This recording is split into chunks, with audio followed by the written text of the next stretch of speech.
Je le jure. Le titre, d'ailleurs, du film serait à revoir, car je trouve un peu plat par rapport au contenu du film. Enfin bon, il a le mérite de nous situer clairement les choses en évoquant la justice. Le film de procès, alors un classique de la fiction cinématographique, revient en force récemment sur les écrans. Sans remonter trop loin, durant les 12 derniers mois, on en a eu façon thriller avec Juré numéro 2 de notre brave Clint Eastwood, façon comédie avec Le procès du chien de Laetitia Doche, politico-historique avec Le procès Goldman, ou sociologique, s'intéressant à des faits divers, féminicide avec Le fil de et avec Daniel Auteuil, ou infanticide avec Saint-Omer d'Alice Diop. Alors je le jure, est le dernier de la catégorie et pour moi les surpasse tous. C'était vraiment... De mon côté, je le considère comme un des films français de 2005, un des meilleurs que j'ai vus jusque-là, auquel j'ai été scotché de bout en bout, sans micro-sieste aucune. Je vais donc essayer de le vendre au mieux, tout en déplorant que sa sortie soit un peu sacrifiée. J'expliquerai pourquoi tout à l'heure. Première scène, superbement filmée, avec un jeu d'alternance de différents types de plans, du panoramique vu du ciel par drone, au close-up hyper rapproché sur un œil, le tout savamment monté, façon presque thriller à l'américaine, je dirais dans le bon sens du terme, et qui capte tout de suite l'attention et l'intérêt. Alors très important bien sûr, le début d'un film qui présente les personnages et doit enrôler le spectateur dans un récit dont il voudra connaître la suite. Et là pour moi c'était gagné.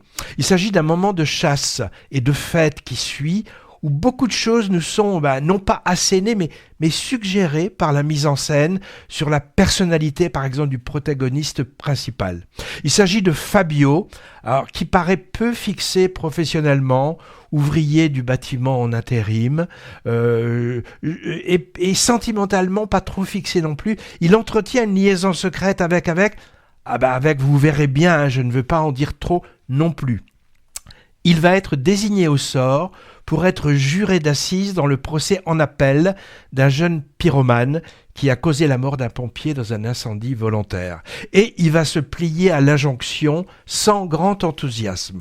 L'essentiel du film est une plongée que j'ai trouvée vraiment passionnante dans les rouages du tribunal, avec sa dramaturgie codifiée et ses personnages obligés, président, prévenu, témoin, juré, partie civile, avocat, procureur, etc., avec un côté quasi documentaire, en particulier pour l'aspect juré de cour d'assises.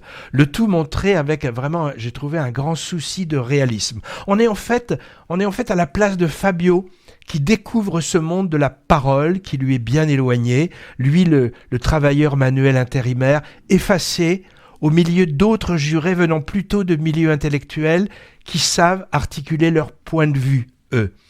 Pas de suspense, coupable, pas coupable. Ici, c'est pas le sujet, puisqu'il s'agit uniquement de décider d'une éventuelle nouvelle peine pour un prévenu qui ne conteste pas sa culpabilité.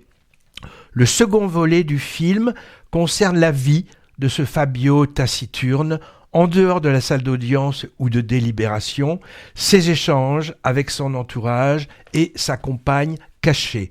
Film fort, dense et singulier, qui mélange finalement deux histoires sans rapport direct apparent, avec un même personnage au centre, finalement en porte-à-faux dans les deux environnements qui sont auscultés.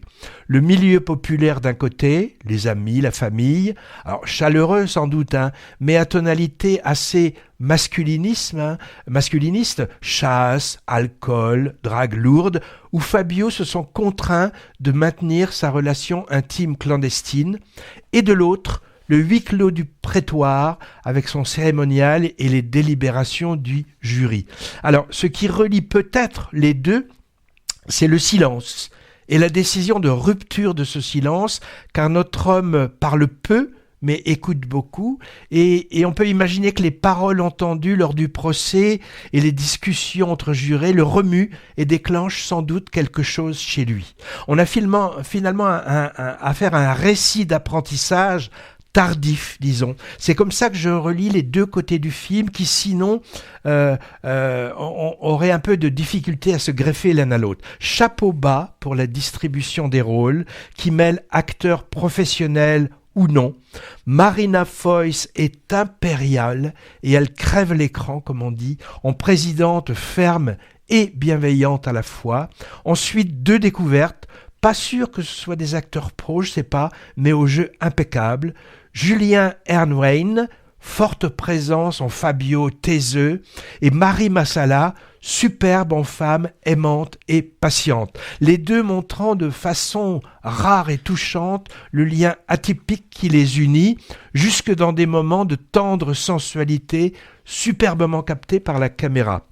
Et puis, une pléiade de second rôle, tous très bons, Louise Bourgoin, Sophie Guillemin, Emmanuel Saint-Lager et plein d'autres, représentant d'un échantillon d'humanité aux personnalités très variées, tous attachants, sans exception, interprétant chacun leur partition avec grand talent. Moi, je sais pas, j'ai ressenti comme une alchimie de complémentarité dans ce casting d'une justesse impressionnante. C'est une des grandes forces du film, en plus des dialogues très bien écrits et de la grande qualité de réalisation. Une triste remarque pour finir, la sortie de Je le jure est entachée par des soupçons d'agression sexuelle de la part du réalisateur et par ailleurs acteur qui s'appelle Samuel Theiss, dont c'est le 3e long métrage. Petite Nature, son précédent, est sorti en 2021. Pas vu, mais je sais que Patrick, oui, et je pense que tu l'avais apprécié. Oui, on en avait parlé et j'avais bien aimé ce film. Alors pour le situer, ce Samuel Theiss, c'est l'acteur aussi qui joue le mari et père trépassé dans Anatomie d'une chute de Justine Thierry. Donc cet homme est accusé de viol par un des techniciens de son film. Le procès est en cours ou va s'ouvrir, mais après la plainte déposée en 2023, les producteurs ont décidé de l'écarter du plateau pour la fin du tournage. Avec un protocole inédit particulier, il dirigeait à distance, sans interaction directe avec l'équipe. Ma foi, ça n'a pas l'air d'avoir nué au film, bien au contraire, et ça m'interroge aussi quand même. Si le réalisateur est pas là et que le film est bon, c'est curieux quand même. Alors, et l'équipe et les distributeurs se sont entendus pour le soustraire de la promotion du film, qui est minimale. Dommage pour, je vous le jure, non. Oui, je le jure, je le redis, une des meilleures surprises de l'année de mon côté. Bon, il n'a pas l'air d'engranger beaucoup de spectateurs. Et pour toi, Patrick, il t'a plu aussi ?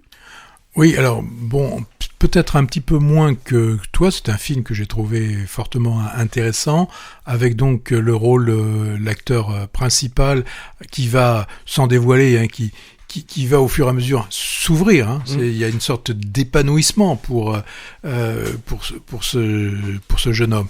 Un jeune homme, il a la quarantaine. Oui, bon, encore, ouais, pour nous, il est encore très jeune. Oui, c'est un film que j'ai bien aimé. Alors Marina Foïs, alors rien contre elle, mais c'est cette bienveillance. Je me demande si elle peut être si ça existe vraiment. Si c'est vrai, je l'espère, parce que là, elle est. Mais en même temps, elle est oui, rigide. elle cadre bien. Alors il y a aussi, tu l'as dit, ce côté très pédagogique qui nous explique à nous qui potentiellement pourrions être gyrés, mais ne l'avons pas été. Je trouve ça aussi, c'est intéressant. Vraiment, mais le plus intéressant pour moi, c'est l'épanouissement par l'écoute, par la découverte, et ça, c'est bien ça.